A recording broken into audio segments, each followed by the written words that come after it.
Yeah, just very special.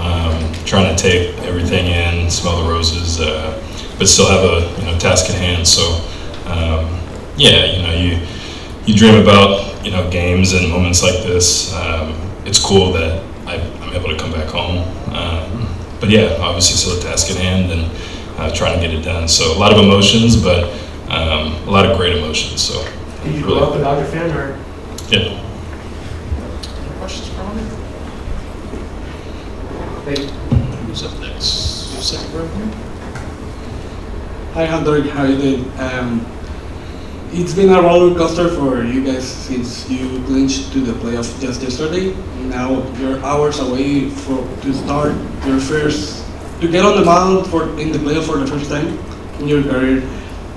Have you decided if you're gonna stick with your usual routine tomorrow, or maybe add something new to mark such a big moment? Nothing changes. Obviously it is a more meaningful game, but the process stays the same. From the moment that I wake up all the way until the first pitch, and even from the first pitch to the last pitch in between innings, all of that good stuff. So nothing changes. The process stays the same. Mindset stays the same. Back right corner, Hunter. Hunter, how's your dad feeling with this? He gets to see you here. I'm sure he's thought about this moment. What was that conversation like, knowing you'd be starting here?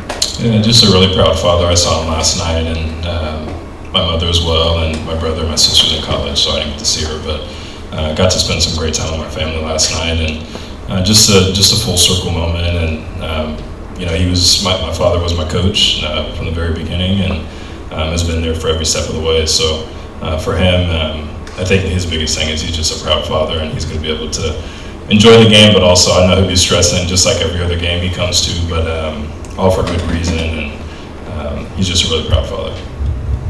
Questions for Hunter? Second row here. Hey Hunter, how are you? How are you? Good. You had a start here at Dodger Stadium not long ago. Just wondering what you think you can pull from that and do to maybe have a better outcome. Every game is different, so like I said earlier, the process is the same. Obviously taking each pitch at a time, each batter at a time, each inning at a time, and being able to just execute, make pitches, and fall, let the cards fall where they may. I put it in God's hands, and I can't control that. All I can control is my process, and taking one pitch at a time, and having the utmost confidence in myself to execute. Fourth row right in the middle, Hunter. Just out of curiosity, what was kind of life in the bullpen like yesterday? Did you take anything from a different vantage point? Any different feeling watching a baseball game from down there? Yeah, it's a little harder to follow just because you're a lot further from the action. Obviously, being in the dugout, you're used to being closer to all the plays and even the interactions of the players coming into the dugout after the inning. So definitely a different perspective being out there, but it was really, really, really cool just from the opportunity to see it from our relievers' perspective, the ups and downs of the game, the emotions, the roller coaster of just all of that stuff, and it was just really, really cool to be able to see it from that perspective. And I don't know if I'll ever, be in that position again. Maybe I will, maybe I won't. But just an appreciation for kind of the mental toughness and strength that it takes for relievers to, obviously get it done. Lodolo coming out of the game, he had like 2 minutes to warm up. So seeing him trying to flip that switch in a position he's never been in, and obviously trying to get the job done, it was special, but pretty cool to see from that perspective. Third row on your left, Hunter. Hi, I wanted to ask you about Shohei Ohtani. You haven't allowed many hits or home runs to Shohei. What's been the key to facing him? Just continuing to double down on strengths and knowing who I am as a pitcher, and having the utmost confidence in myself. Like I said, obviously a great talent, but I'm also in the big leagues as well. So continuing to just believe in myself, and like I said earlier, it's really just about taking one pitch at a time and being able to execute to the best of your ability. Questions for Hunter? Bob up front here. Hey, congratulations. Thank you. When's the last time, if ever, that you've been here at Dodger Stadium watching a postseason game? I'm telling on myself, but I was here for the World Series last year. So. Oh, yeah, okay. Any other time as a kid, like watching a Dodger pitcher go, I'd like to be like him one day? Yeah, of course. I mean, I grew up coming to these games as a kid.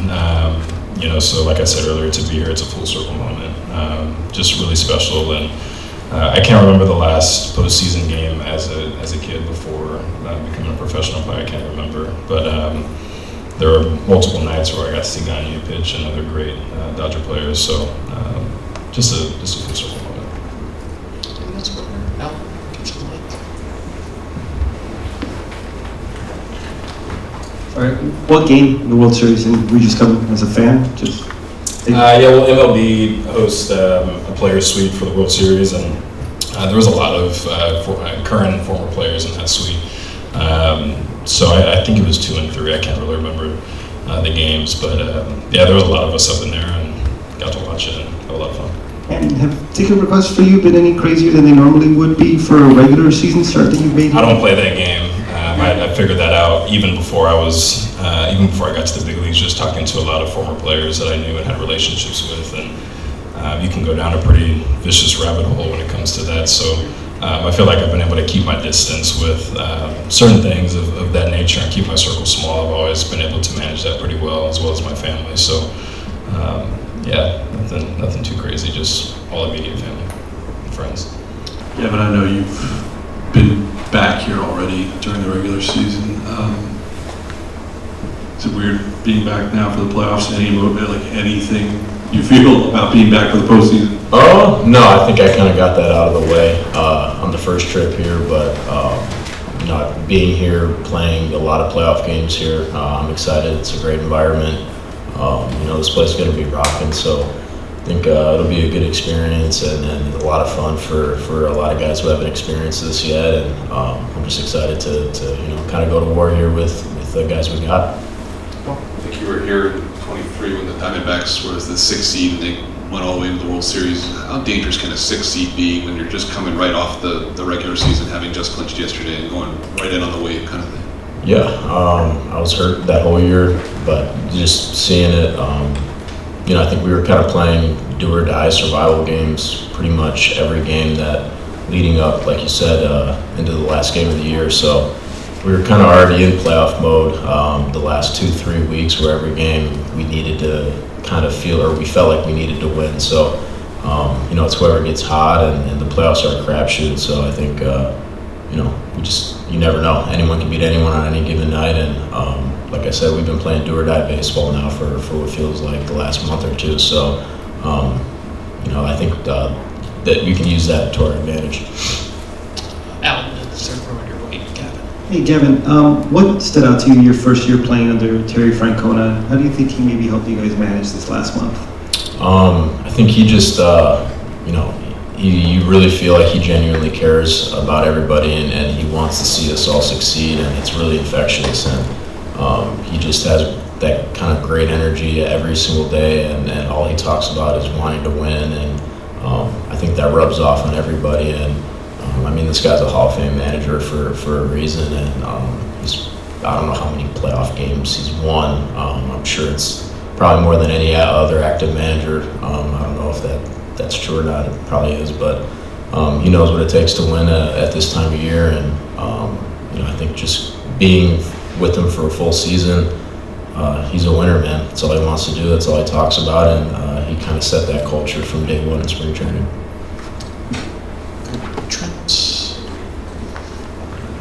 Yeah, I was just kind of thinking back at the trade deadline. What they did with those 3 guys, how did they kind of fit in, and how did that change the team and kind of help you guys get here? Oh man, I think the front office did a great job on all 3 guys we acquired. Miggy, who's I think it feels like he hasn't gotten out since we acquired him. I don't know, he's probably hitting 400 since the trade deadline, and then obviously Littell, who's kind of been a huge piece to he goes out, he throws 7 innings pretty much every time he starts, and that allowed us to push Nick Martinez into a kind of high leverage role out of the pen, which has been huge. And I think Well, who am I missing? Key Bryant. And then obviously Key, yeah, who's one of the best defensive third basemen in baseball, or he is the best defensive third baseman in baseball. And he's a winner as well. He takes quality at bats, and I think they did a really good job on all three guys. And we wouldn't be here if they don't make those moves. Yeah, the only thing I was going to ask a follow-up to the previous question, just you were talking about Tito, but he also played for the other manager. Yeah. And he's got a ton of experience in winning too. How do you compare the two guys?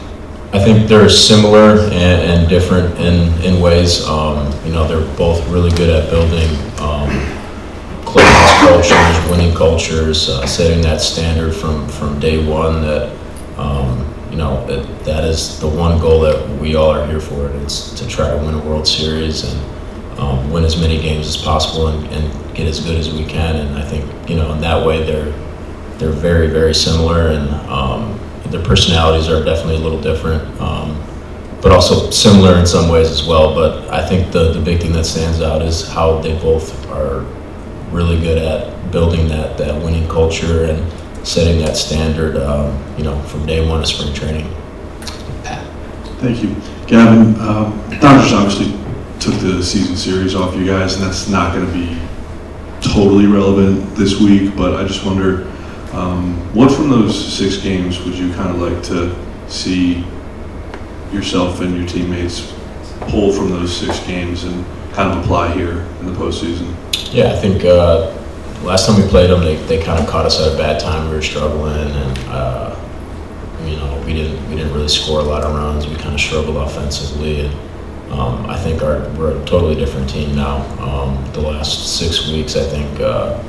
So I think obviously they're really good. They're really talented. They're not going to beat themselves, so we got to play clean baseball and show up ready to rock from the first pitch. But I think we're a totally different team now than we saw in was it August? About 6 weeks ago, whatever it was. Yeah, so I think we're a totally different team now, and I think we got some momentum going over the last couple weeks here, taking some big series from good teams, and like I said, we've been in that do or die mode now for over a month. Alan, to your right, Gavin. Gavin, you've obviously gone through the transition of trying to go from an infielder to an outfielder. How do you think Norman Marte has handled that, and did you have any advice for him about making that transition before he did? He's been incredible. It's not an easy adjustment at all, and for him to be willing to do it and not complain about it and not have any excuses. Obviously, he can really, really, really hit, and he's uber talented, and he's going to be really, really good out there. And we've already seen him make some incredible plays and incredible throws, and this guy's only been playing out there for 2-3 months, which is really impressive. And I think I didn't really have any crazy advice for him. The only thing is, just try to make the plays you're supposed to.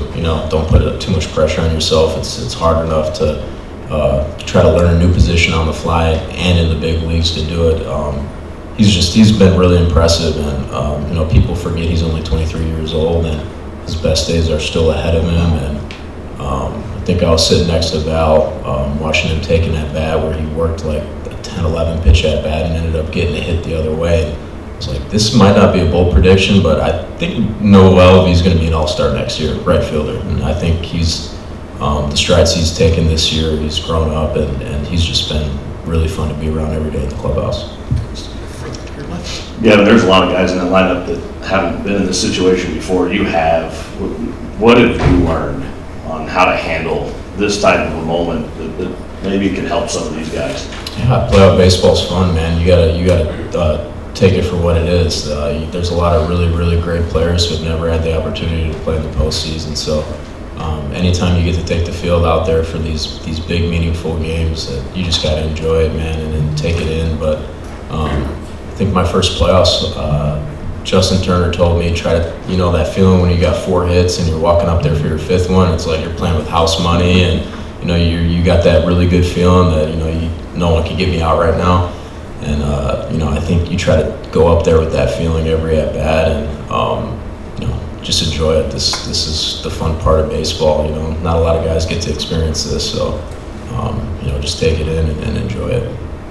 That's for Gavin. feel weird sitting in here wearing red? No, I think I've kind of gotten past all that. You know, I spent a decade here and in this org, so you know, really grateful for everything they did for me. But no, I think, you know, I'm ready to get out there and you know, try to kick their you know whats.